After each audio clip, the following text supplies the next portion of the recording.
Hello दोस्तों, welcome back to my channel mister novel boy. जिन्होंने इस सीरीज़ के पिछले एपिसोड्स मिस कर दिए हैं वो प्लेलिस्ट में जाकर देख सकते हैं, और जो पहले से साथ हैं उनके लिए हम आज का नया एपिसोड शुरू कर रहे हैं। अब समझ आया तुम्हें? लुओ युनहाई की आंखों में एक तीखी चिंगारी थी।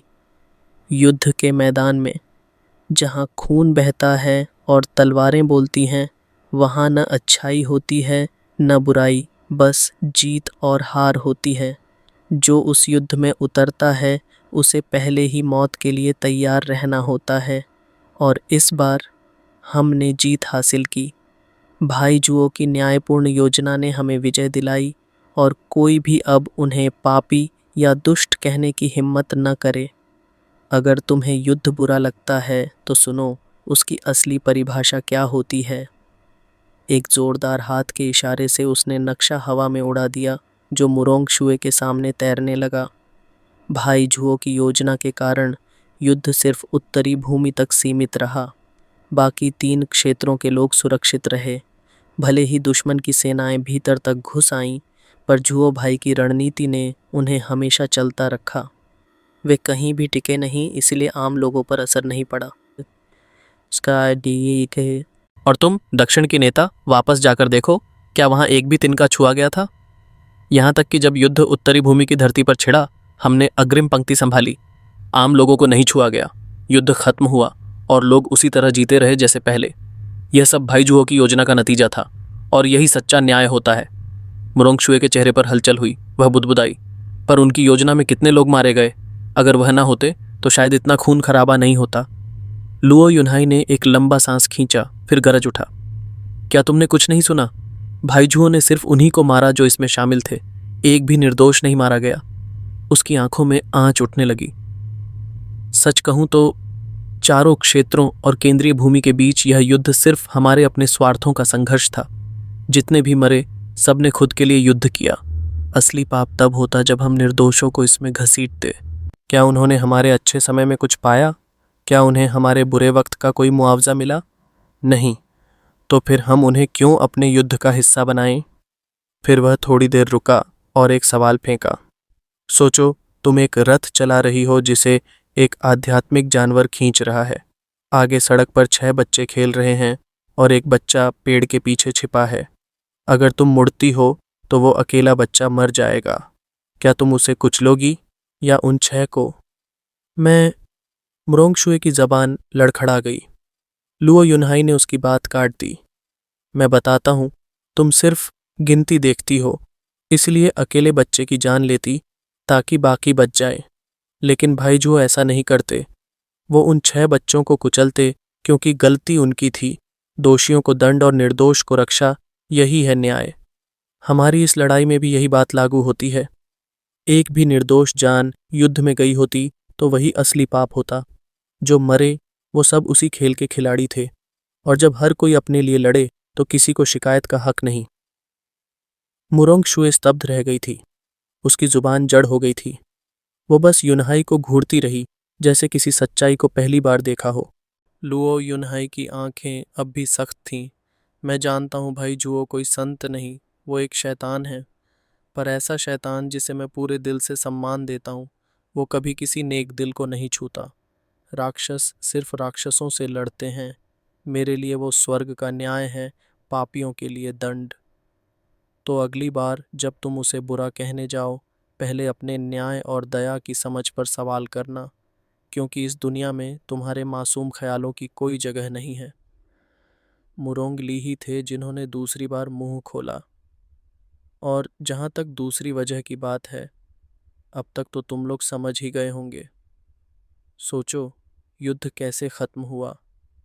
तीनों जूनियर हैरानी से एक दूसरे को देखने लगे, चेहरे पर वही उलझन। मुरोंग ली ने थकी हुई सांस ली। लगता है तुम लोग अभी भी बहुत छोटे हो, इसलिए मैं ही बता देता हूँ। जब हम मलबे में होश में आए तो देखा कि युद्ध थम चुका है। हम भी सन्न रह गए। फिर हम लिंग सैक्ट लीडर के पास पहुंचे, और वहीं हमें पता चला बैली जिंगवेई से हुए सौदे के बारे में। 100 साल की शांति। पर सोचो, फिर 100 साल बाद क्या? कौन रोकेगा तब इनविंसिबल सोर्ड को? वो पल भर रुके, फिर दर्द से भरे शब्दों में बोले, उसने, लिंग सेक्ट लीडर ने मुझे बस चुप्पी दी, जैसे कि उन्होंने कभी सोचा ही नहीं या परवाह ही नहीं की, क्योंकि अगर इनविंसिबल सोर्ड मर जाता तो चारों सोर्ड किंग्स अपने अपने क्षेत्रों में कहर मचाते, और अगर वो जीवित रहता तो युद्ध का दूसरा अध्याय तय था। और इस बार मौतें कहीं ज़्यादा होती, जनता का दुख कहीं ज़्यादा भयानक। उन्होंने अपनी बहन की तरफ देखा। शुएर, तुम जानती हो, हमारा मुरोंग कबीला बलिदान की परंपरा पर टिका है। शांगुआन कबीला न्याय का प्रतीक है। पर इस बार हमारे बुजुर्गों ने भी सिर झुका दिया, बस इसलिए ताकि उनका कबीला 100 साल और जी सके। मुरोंग शुए ने सिर झुका लिया और होठों को भींच लिया, जैसे कड़वी सच्चाई चबा रही हो। मुझे ले लो, पर दुनिया को बचा लो, यही हमारे कबीले का आधार था। पर कभी नहीं सोचा था कि एक दिन आएगा जब हमारे बुजुर्ग अपनी पीड़ा अपनी औलादों पर सौंप देंगे, 100 साल बाद फूटने वाला जख्म छोड़ जाएंगे। मुरोंगली ने भारी मन से सिर हिलाया। शुएर, हमने खुद को सांसारिक कीचड़ में डुबा दिया है। मुरोंग कबीला अब वो नहीं रहा जो एक समय था। शांगुआन भी वैसा ही हो गया है। इसलिए हम तीनों ने फैसला लिया, अब हम संसार से विदा लेंगे, क्योंकि धर्म को इस दुनिया में भेजना उसे लालच और पतन की ओर ही ले जाता है। शायद यही कारण है कि दैत्य पथ वाले साधक अक्सर डाव को ज़्यादा साफ साफ देख पाते हैं। मुरोंग शुए के भीतर झुरझुरी दौड़ गई। जुओ फैन की वह चेतावनी एक बार फिर उसके कानों में गूंज गई। धर्म के मार्ग पर आखिरी मंजिल तक पहुंचना है तो ऊंचाई तक उठना जरूरी है। अगर तुम सांसारिक दुनिया में घिरे रहे तो तुम्हारा डाव हार्ट भ्रष्ट हो जाएगा, और जब तुम्हारा मन राक्षसी हो जाए तब शायद तुम दोबारा कभी धर्म का मार्ग देख ही ना सको। क्या वो दैत्य सच में दोनों मार्गों को इतना स्पष्ट देख पाता है? तो क्या गड़बड़ मुझ में है जो अब तक सही और गलत में फर्क नहीं कर पाई? मुरोंगली ने हाथ जोड़े और हंसते हुए कहा, युवाओं, यह हमारी अंतिम विदाई है। बाकी दो भी हंसते हुए सिर झुकाकर बिना एक और शब्द के मुड़ गए, चले गए। तीनों जूनियर की पुकार, देर हो चुकी थी। मुरोंग शुए वहीं खड़ी रही, आंखें बंद करके एक धीमी सांस ली। जुओ फैन की वो तिरस्कार भरी मुस्कान अब भी उसकी स्मृति में ताजा थी। अब शब्दों की कोई ज़रूरत नहीं थी, सच्चाई सामने थी। उसका अपना भाई अपने ही कबीले से निराश था। जिस मुरोंग कबीले को कभी धर्म का प्रतीक माना जाता था, उसने ही चारों क्षेत्रों की जनता को सौंप दिया था। वो राक्षसी लोग नहीं थे जो बेईमानी कर रहे थे, वो तो अपने मार्ग पर थे। पर हम खुद अपने आदर्शों को बेच चुके थे। मुरोंग शुए ने कड़वी मुस्कान के साथ धीरे से कहा, लगता है मुझे भी वही करना पड़ेगा जो भाई ने किया। एकांत में जाना पड़ेगा, सच्चा मार्ग समझने के लिए। उसकी आवाज़ में थकान थी, पर एक उम्मीद भी। उम्मीद है जब सब कुछ समझ पाऊँ तो तुम्हें एक नए नज़रिए से देख पाऊंगी। जुओ फैन, दैत्य, या शायद शिक्षक। चारों क्षेत्रों की जंग 1 साल की तैयारियों के बाद शुरू हुई थी, लेकिन ख़त्म हो गई सिर्फ 2 हफ्तों में। इतने कम दिनों में ही दुनिया की तस्वीर बदल गई थी। चारों क्षेत्रों को सबसे ज़्यादा नुकसान उठाना पड़ा। वैसे भी वो शुरुआत से ही कमज़ोर थे। अपने सैनिकों के 3/4 बलिदान देकर ही वो दुश्मन की सेना को रोक पाए। ये जीत नहीं थी, बस एक खूनी विजय थी। एक ऐसा युद्ध जिसमें खून ज़्यादा बहा, जीत कम मिली। फिर भी कागज़ी तौर पर देखा जाए तो उन्होंने इनविंसिबल एम्पायर को पीछे हटने पर मजबूर कर दिया था। पर हकीकत जैसे हार ही गई हो चारों ज़मीनें, क्योंकि जब मौका आया था उस अजेय साम्राज्य को हमेशा के लिए मिटा देने का, उन्होंने उसे यूं ही जाने दिया। जो सैनिक अपनी जान हथेली पर रखकर लड़ते रहे, जो चंद सौभाग्यशाली जिंदा बचे, उन्होंने जब ये सुना तो उनके सीने में सिर्फ एक सवाल था, हमने इतना खून किसके लिए बहाया? ऊपर वाले तो अपने फ़ायदे नुकसान की बातों में उलझे रहे, और नीचे की जनता बस थोड़ी सी दिलासा देने से बहल गई। अधिक युद्ध होता तो नुकसान ज़्यादा होता। ये शांति हमारे भले के लिए है। ऐसी बातें ही काफ़ी थीं उन्हें बहलाने के लिए। उन्हें ये सोचने का समय ही नहीं मिला कि इनविंसिबल स्वॉर्ड एक दिन लौटेगा, और शायद इस बार पागलपन के साथ। कुछ तेज दिमाग अफसरों को तो शक हुआ, पर अधिकांश सेना बस हवा के रुख पर चलने वाली भेड़ें थीं, जिन्हें दिखाने के लिए कुछ ठोस इनाम मिल गए तो सब कुछ भुला दिया। युद्ध के बाद चारों क्षेत्रों में बड़े पद खाली हो गए थे। पश्चिमी भूमि की बात करें तो 9 संप्रदायों के पास न शिष्यों की गिनती थी न बुजुर्गों की। पूरब और दक्षिण के कबीले भी बुरी तरह खाली हो गए थे। भर्ती शुरू हो गई और इस बार मापदंड बस एक था, संख्या। अब इतने सुनहरे अवसर देखकर कौन नहीं भागेगा ऊपर चढ़ने को। लुओ अलायंस को भी गहरी चोट पहुंची थी, पर उन्होंने भी भारी संख्या में लोगों को अपने अंदर शामिल किया। हर बार जब लुओ युनहाई लोगों की आंखों में वही हवस देखता, वो बस एक ठंडी सांस लेकर कहता, ये सब सुअर हैं। पर लंग वूचांग और झूगे चांगफेंग खुश थे। वो जानते थे, बिना इन मूर्खों के उनकी राजनीति और सत्ता की चालें कौन खेलेगा। लुओ अलायंस कोई संप्रदाय नहीं था जो एक बार में एक शिष्य लेता। वो तो पूरे के पूरे कबीले निगल जाता था, जैसे वेलक्रिल निगलती है। कुछ ही महीनों में लुओ अलायंस फिर से खड़ा हो गया। उसने बाकियों को पीछे छोड़ दिया। सब दंग रह गए। गुणवत्ता भले कम थी, पर मात्रा ने उसे मध्य 3 की ऊपरी श्रेणी तक पहुंचा दिया था। यहाँ तक कि वह शीघ्र ही श्रेष्ठ 3 की तरफ बढ़ रहा था। डबल ड्रैगन मैनर तक चौंक गया। कभी जो संप्रदाय निचली 3 में सर्वोच्च था, अब उस अलायंस का विकास बस पागलपन था। पर अब सबको समझ आया। युद्ध के बाद लुओ अलायंस को मिले थे असली इनाम। वो पहले से ही तेजी से बढ़ने वाली संस्था थी, पर अब जब पुराने दिग्गज कमज़ोर हो गए तो लुओ अलायंस ने दिखा दिया कि वो कितनी तेज़ी से आगे बढ़ सकता है। दोनों एग्जॉल्टेड डबल ड्रैगन्स बस एक लंबी सांस भरकर बोले, जुओ फैन ने लुओ अलायंस की नींव बहुत सही रखी है। अगर ऐसे ही चलता रहा तो वो 9 संप्रदायों का प्रमुख बन जाएगा, शायद एक दिन हमारे बराबर भी। पर किसी को भी नहीं पता था, इस युद्ध ने लुओ युनहाई के अंदर सत्ता की आग जला दी थी, और उस दिन के आने तक कोई उसे रोक नहीं पाएगा। कुछ कबीले हर्ष में डूबे थे, कुछ निराशा में।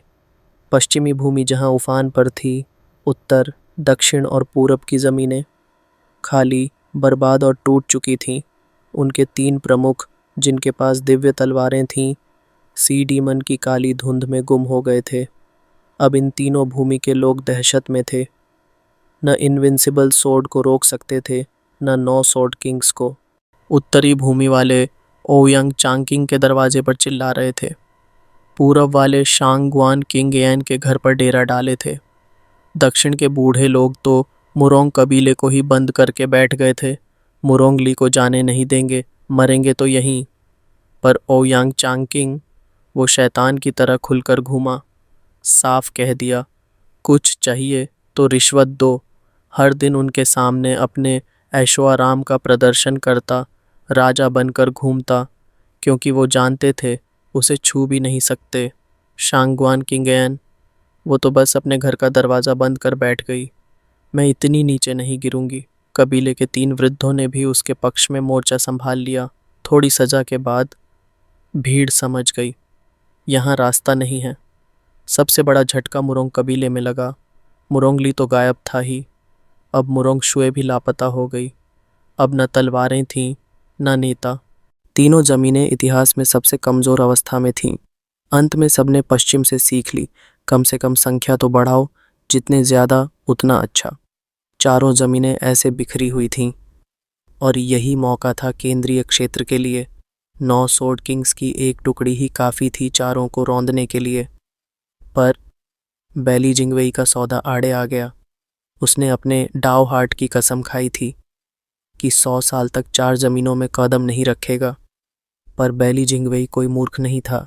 वो जानता था 100 साल की शांति उसे चाहिए थी, न कि 4 क्षेत्रों को देने के लिए, बल्कि अपने टूटे हुए साम्राज्य को बचाने के लिए। स्वॉर्ड स्टार एम्पायर सबसे शक्तिशाली था, पर अब उसका ढांचा टूट चुका था।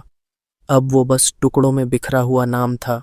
कुछ ही हफ्तों में लाखों विद्रोह भड़क उठे, शहर गिरते गए, इतिहास का सबसे बड़ा गृह युद्ध छिड़ गया।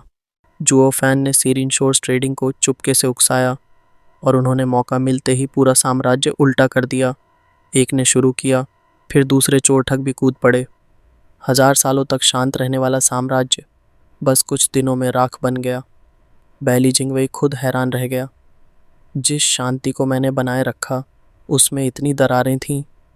अब उसे सब संभालना था, अपने पैट्रियार्क को, चारों सोर्ड किंग्स को और उस जलते साम्राज्य को। वो जानता था सोर्ड स्टार एम्पायर अब पहले जैसा कभी नहीं रहेगा। संघर्ष की ज्वाला को वो शायद बुझा दे, पर राख में चिंगारी तो बाकी रहेगी। 100 साल कम से कम चाहिए थे उसे साम्राज्य को दोबारा जोड़ने के लिए, और इसीलिए उसने वो वादा किया था, ना कि इसलिए कि 4 ज़मीनों ने उसे हरा दिया। पर मज़े की बात, चारों ज़मीनें अब भी यही सोचती थीं, हमने बैली जिंगवेई को मजबूर कर दिया, जबकि असल में वो तो अब भी सबको अपनी उंगलियों पर नचा रहा था। कल पे समय, वो चीज़ जो इस वक्त हर किसी को चाहिए थी, मगर सबसे ज़्यादा प्राइम मिनिस्टर बैली जिंगवेई को। ग्रैंड मास्टर, पैट्रियार्क की हालत कैसी है? एक धुंधले से हॉल में एक बूढ़ा आदमी मोटे पर्दे के पीछे से बाहर आया। बैली जिंगवेई उस पर लपका, जवाब मांगते हुए। उसके पीछे सम्राट और युवराज भी थे। वो बुजुर्ग झुका और बोला, your majesty, prime minister, your highness, मैंने पैट्रियार्क को 12वीं श्रेणी की दवा दी है जिससे उनकी हालत कुछ स्थिर हो जाए। मगर क्या? तीनों की आवाज़ एक साथ गूंजी, चिंता से भरी। ग्रैंड मास्टर ने गहरी सांस ली। पैट्रियार्क की चोटें बहुत गहरी हैं। उनका युआनछी पूरी तरह से समाप्त हो चुका है और उनकी कोर भी क्षतिग्रस्त हो गई है। पहले उनकी आयु 1000 साल तक आराम से खिंच सकती थी, लेकिन अब वो 100 साल से ज़्यादा नहीं टिक पाएंगे, और वो भी सिर्फ स्थिर रहकर, उम्मीद के बिना। कहते, क्या मतलब है तुम्हारा कि पैट्रियार्क के पास सिर्फ 100 साल बचे हैं? बैली जिंगवेई का दिल जैसे गले में अटक गया। ग्रैंड मास्टर, देश पैट्रियार्क के बिना नहीं चल सकता, कोई तो रास्ता होगा। बूढ़ा व्यक्ति दुख से मुस्कुराया। इंसान की सीमा होती है प्राइम मिनिस्टर, मेरी भी।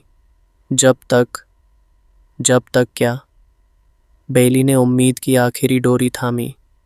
जब तक पैट्रियार्क अगले रेल्म में ब्रेक थ्रू न कर जाएं और अपनी लाइफ बढ़ा न लें। मैंने अपने जीवन में अब तक कोई ऐसा व्यक्ति नहीं देखा जो उस रेल्म से ऊपर पहुंचा हो। तो धड़ाम, एक झटके में बैली जिंगवेई ने उसकी खोपड़ी अपनी हथेली से कुचल दी, आंखों में बर्फ सी ठंडक। वो एक इंपीरियल 12th ग्रेड एल्केमिस्ट था।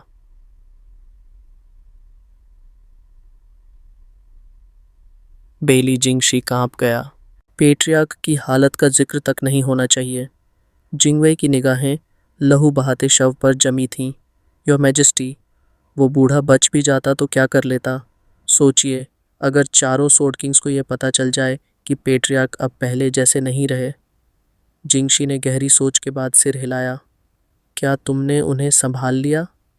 क्या वे वाकई अंधेरे में हैं इस बारे में? मैंने कोई सूचना बाहर नहीं जाने दी, यहाँ तक कि पैट्रियार्क को राजधानी लाते समय भी।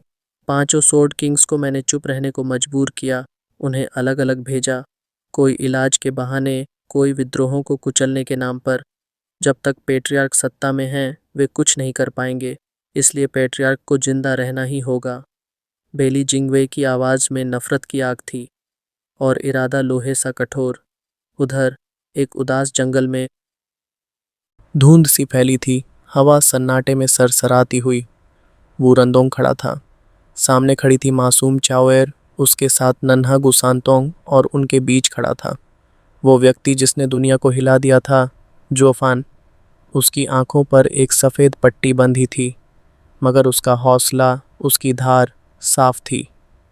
चलो शुरू करते हैं हमारी चढ़ाई शिखर तक, एक नई यात्रा और शायद एक नया युग। क्लैंग, काली रात थी, एकदम स्याह, सब कुछ निगल जाने वाली। आसमान में बस चांद था जो थोड़ी ठंडी शांत रोशनी जमीन पर फैला रहा था, मगर वो भी ज़्यादा देर टिक न सका। काले बादलों ने उसे ओट में ले लिया।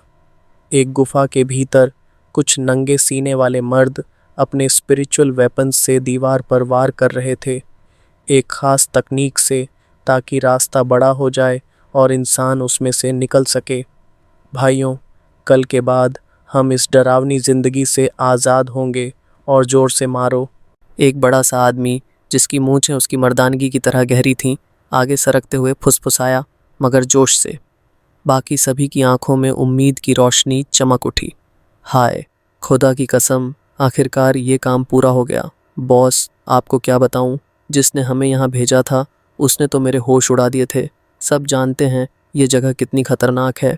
पकड़े गए तो मौत भी नहीं, तड़प तड़प के मरना होगा। मैं तो समझा यही मेरी आखिरी सांसें होंगी, लेकिन 3 महीने निकल गए, काम पूरा किया, और अब वापसी का वक्त। ही सोच रहा हूँ शायद पैलेस लॉर्ड से मिलना नसीब हो ही जाए। ख्वाब देखते रहो। बड़े आदमी ने आंखें घुमा दी। मैं 100 साल से सदस्य हूँ, एल्डर माना जाता हूँ, पर आज तक पैलेस लॉर्ड की झलक तक नहीं देखी, और तुम 2-3 साल में उनसे मिलने की उम्मीद लगाए बैठे हो। बच्चा समझा है क्या खुद को?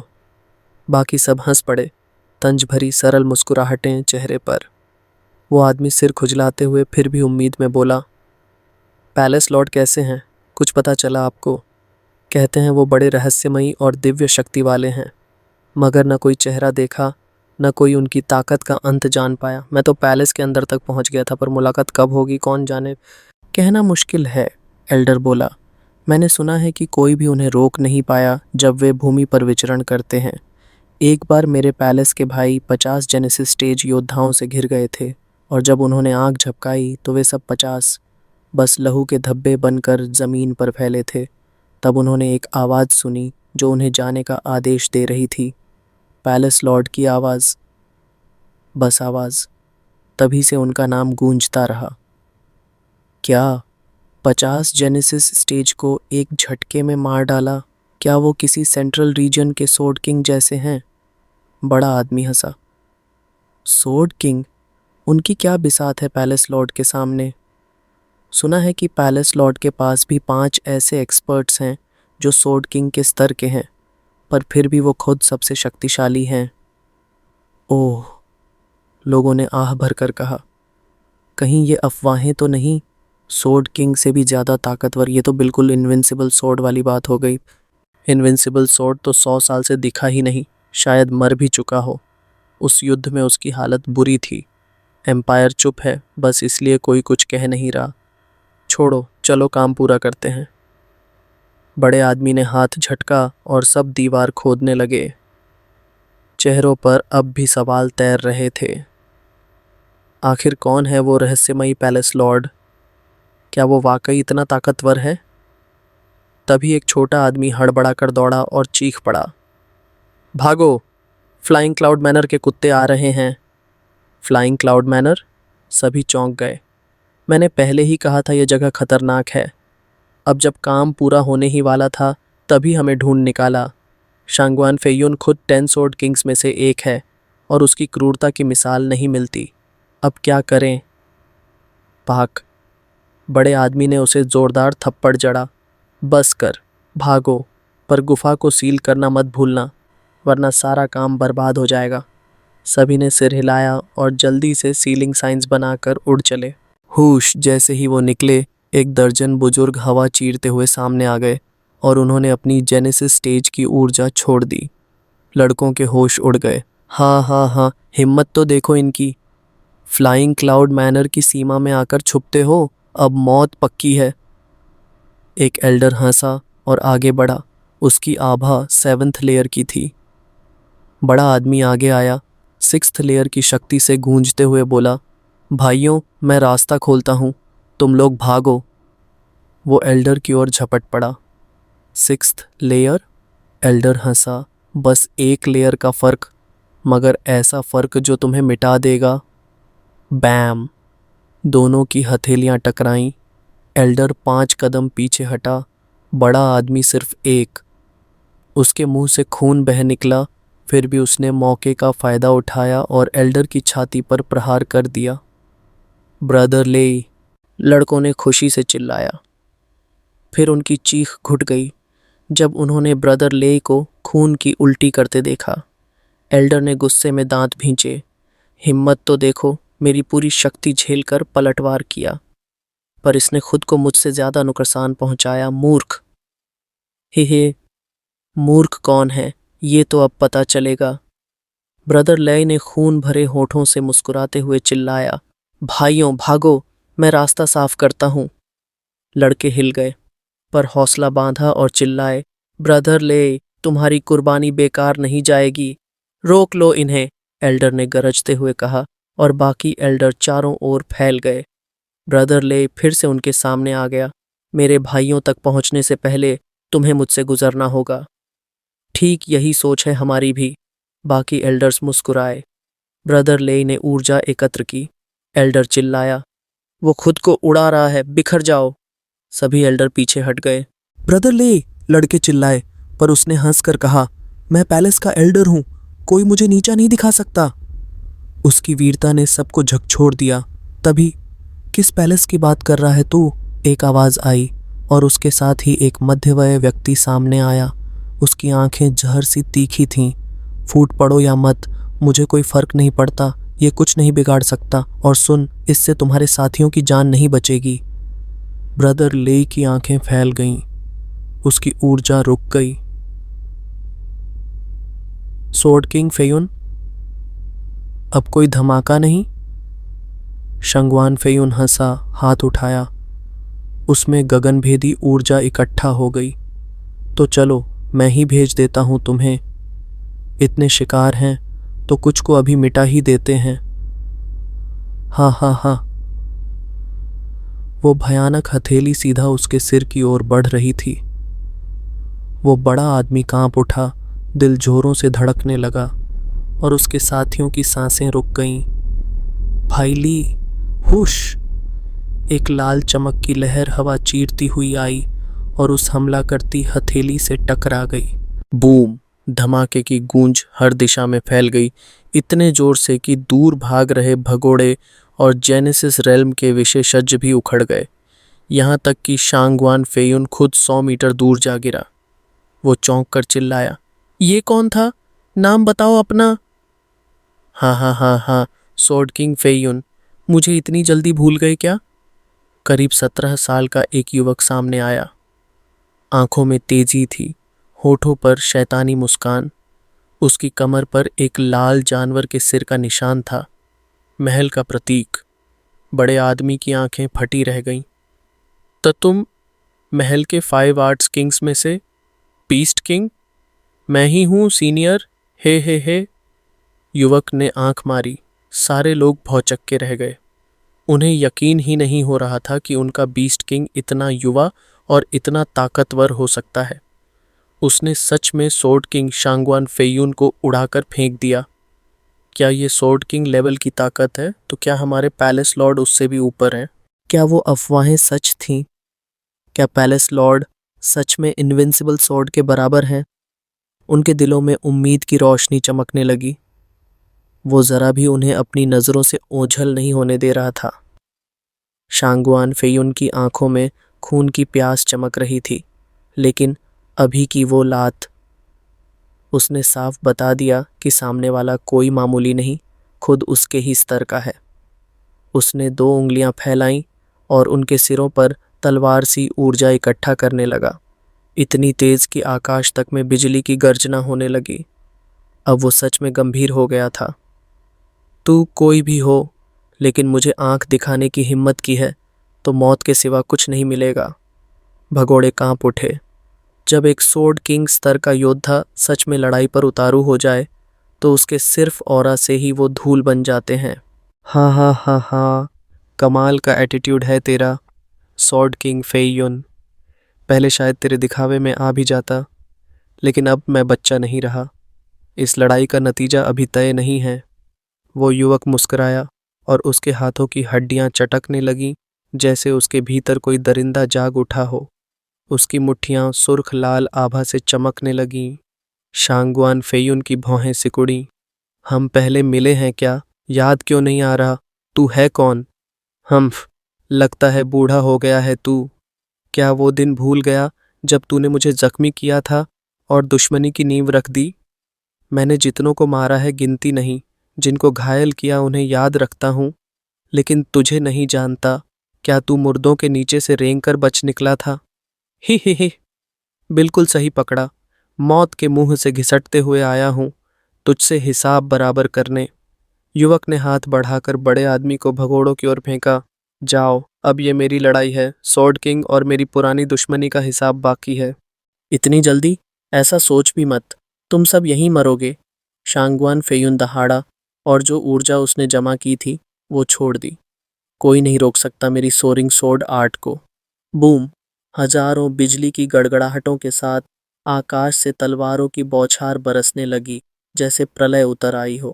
हर कोई डर से कांपने लगा, घुटनों के बल गिर गया।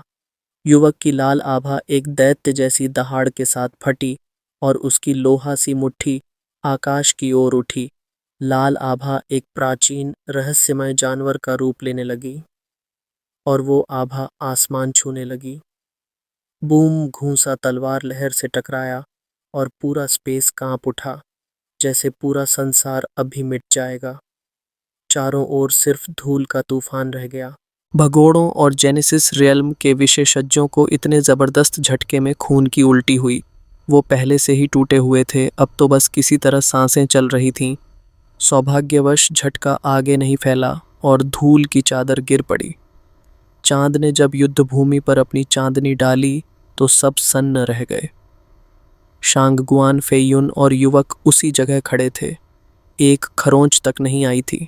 बस उनके इर्द गिर्द की स्पेस अब भी अस्थिर थी, हिलती डुलती, जैसे संतुलन ढूंढ रही हो। ये एकदम बराबरी की टक्कर थी। दोनों ने सब कुछ झोंक दिया, लेकिन उनके पीछे के लोग अब भी जिंदा थे।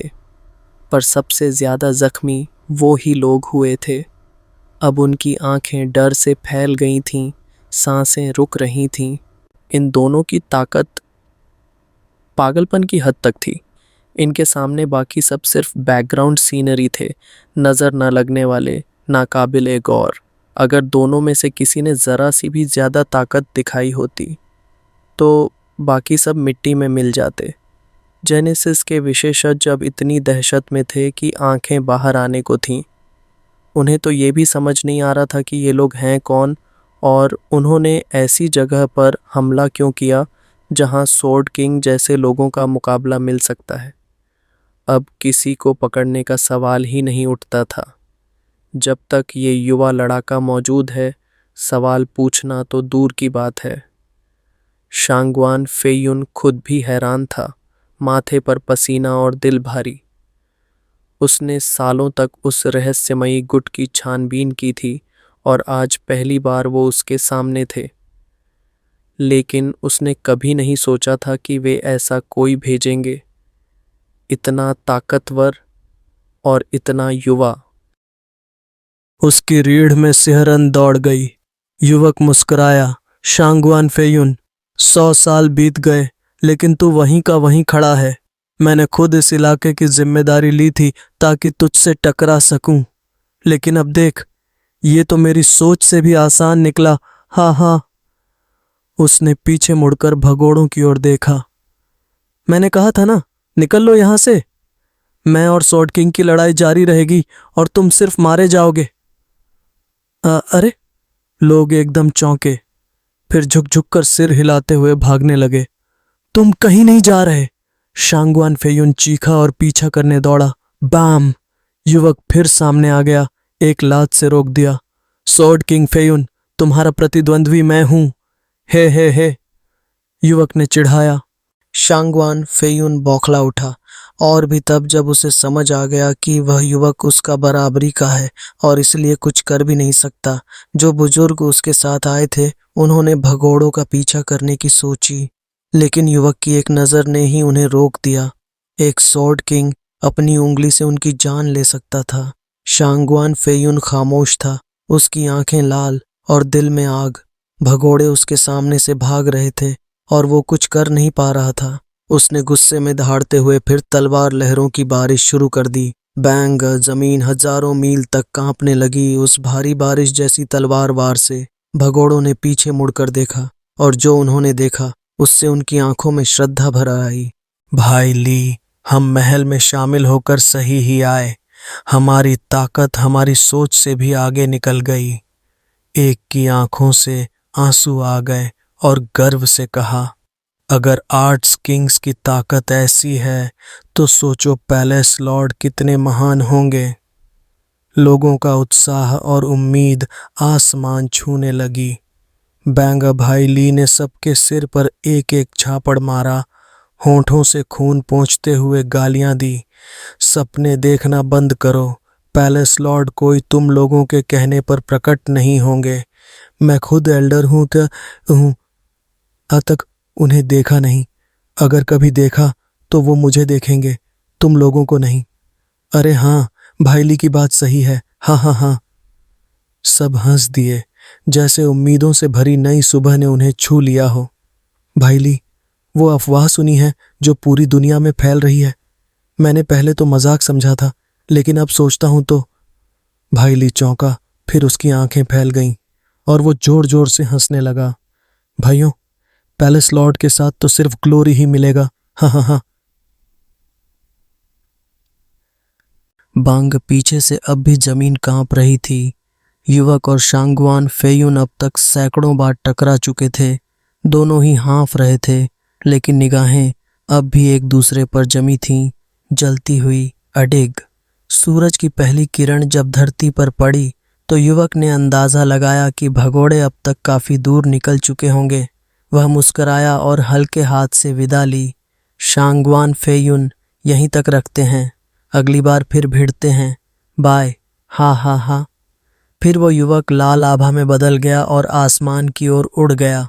रुक जा, शांगवान फेयुन खून से लाल आंखों के साथ दहाड़ा, पर कर ही क्या सकता था, बस गुस्से में हाथ झटक सकता था।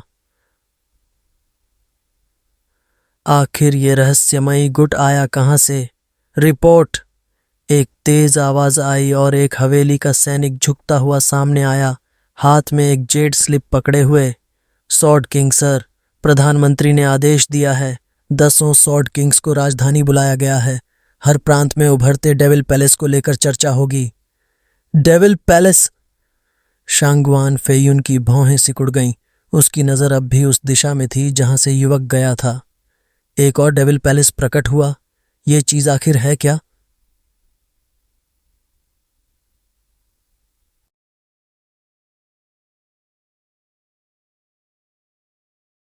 आप सभी के कहने पर आज मैंने एक बड़ा एपिसोड लाया है।